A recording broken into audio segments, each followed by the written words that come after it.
Shalom, selamat pagi Bapak Ibu jemaat yang dikasihi Tuhan. Kiranya kita semua dalam keadaan yang baik. Mari sebelum kita beraktivitas di sepanjang hari ini, kita mau membaca dan merenungkan kebenaran firman Tuhan. Sebelumnya kita berdoa. Tuhan yang Maha Kasih, kami sangat bersyukur dan berterima kasih oleh karena Tuhan senantiasa beranugerah di dalam kehidupan kami. Terima kasih untuk nafas hidup yang masih Tuhan percayakan. Bahkan banyak Tuhan memberikan berkat kepada kami, kesehatan dan lain sebagainya.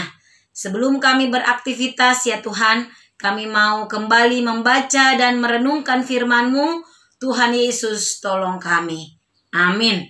Ya, Bapak Ibu, saudara-saudara yang dikasihi Tuhan, firman Tuhan bagi kita pada pagi hari ini terambil dari kitab Yesaya pasal yang ke-9, ayatnya yang ke-17 hingga ayatnya pasal 10, ayatnya yang ke-4. Saya akan membaca beberapa ayat saja, ayat yang ke-18, demikian firman Tuhan. Oleh karena murka Tuhan semesta alam, terbakarlah tanah itu dan bangsa itu menjadi makanan api, seorang pun tidak mengasihi saudaranya. Pasal 10 ayat 1. Celakalah mereka yang menentukan ketetapan-ketetapan yang tidak adil, dan mereka yang mengeluarkan keputusan-keputusan kelaliman untuk menghalang-halangi orang-orang lemah mendapat keadilan, dan untuk merebut hak orang-orang sengsara di antara umatku, supaya mereka dapat merampas milik janda-janda dan dapat menjara anak-anak yatim. Tak dapat kamu lakukan apa-apa selain dari meringkuk di antara orang-orang yang terkurung dan tewas di antara orang-orang yang terbunuh.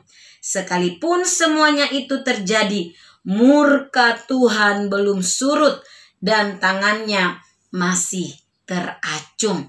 Ya, Bapak Ibu, saudara-saudara yang dikasihi Tuhan, pertobatan, kembali ke jalan Tuhan, mengakui akan segala dosa-dosa, mengakui segala kejahatan adalah hal yang Tuhan inginkan dari setiap umatnya yang berdosa.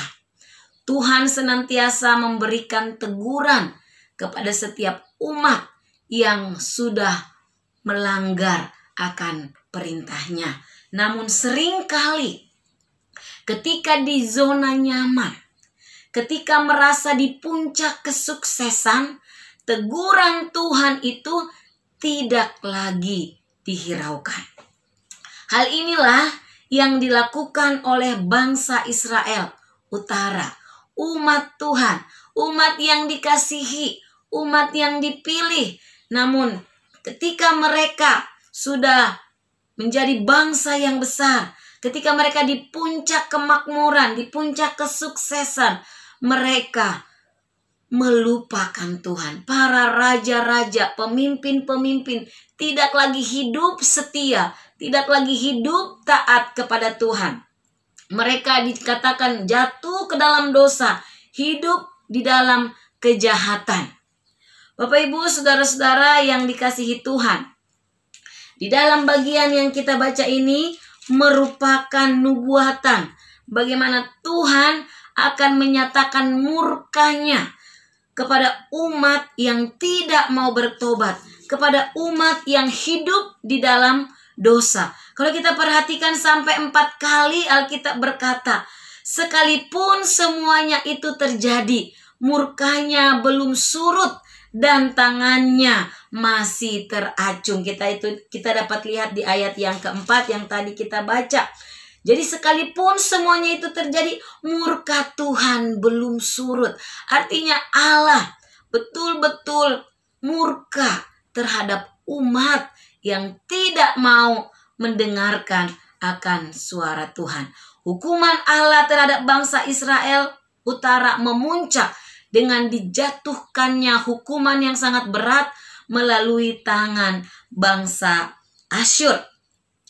Kerajaan Israel Utara bukan hanya dikalahkan oleh bangsa Asyur, tetapi mereka juga dibuang ke Asyur karena ketidaktaatan, karena dosa-dosa mereka yang besar. Saudara-saudara yang dikasihi Tuhan, kisah pembuangan bangsa Israel, kerajaan utara yang akhirnya dibuang ke Asyur karena tidak mau bertobat, mengingatkan kita untuk bersikap peka terhadap peringatan Tuhan. Mari kita senantiasa boleh mengintrospeksi diri kita di hadapan Tuhan. Ketika kita mengalami kegagalan di dalam menjalani kehidupan ini, ketika banyak pergumulan kehidupan, banyak musibah yang kita hadapi dalam hidup, mari kita datang di hadapan Tuhan. Kita merendahkan hati kita, mengintrospeksi diri kita. Sungguhkah kita sudah hidup memuliakan Tuhan? Kesediaan memperbaiki diri akan menolong kita untuk bisa bangkit dari keterpurukan.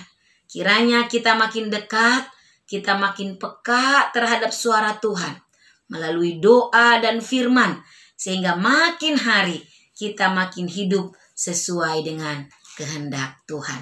Kiranya Tuhan menolong kita. Kita berdoa. Terima kasih ya Tuhan untuk kebenaran firman Tuhan yang kembali mengingatkan kami. Bagaimana Allah adalah Allah yang murka ketika kami umat-Mu hidup di dalam dosa, hidup di dalam kejahatan. Bahkan ketika Tuhan sudah menegur kami ya Tuhan, tapi kami mengeraskan hati. Biarlah kami belajar ya Tuhan untuk hidup sesuai dengan kehendak Tuhan. Dan kami terus merendahkan hati kami. Minta Tuhan terus senantiasa mengoreksi akan keberadaan diri kami. Supaya kami terus disucikan, dikuduskan untuk hormat dan kemuliaan nama Tuhan. Dalam nama Tuhan Yesus kami memohon. Amin.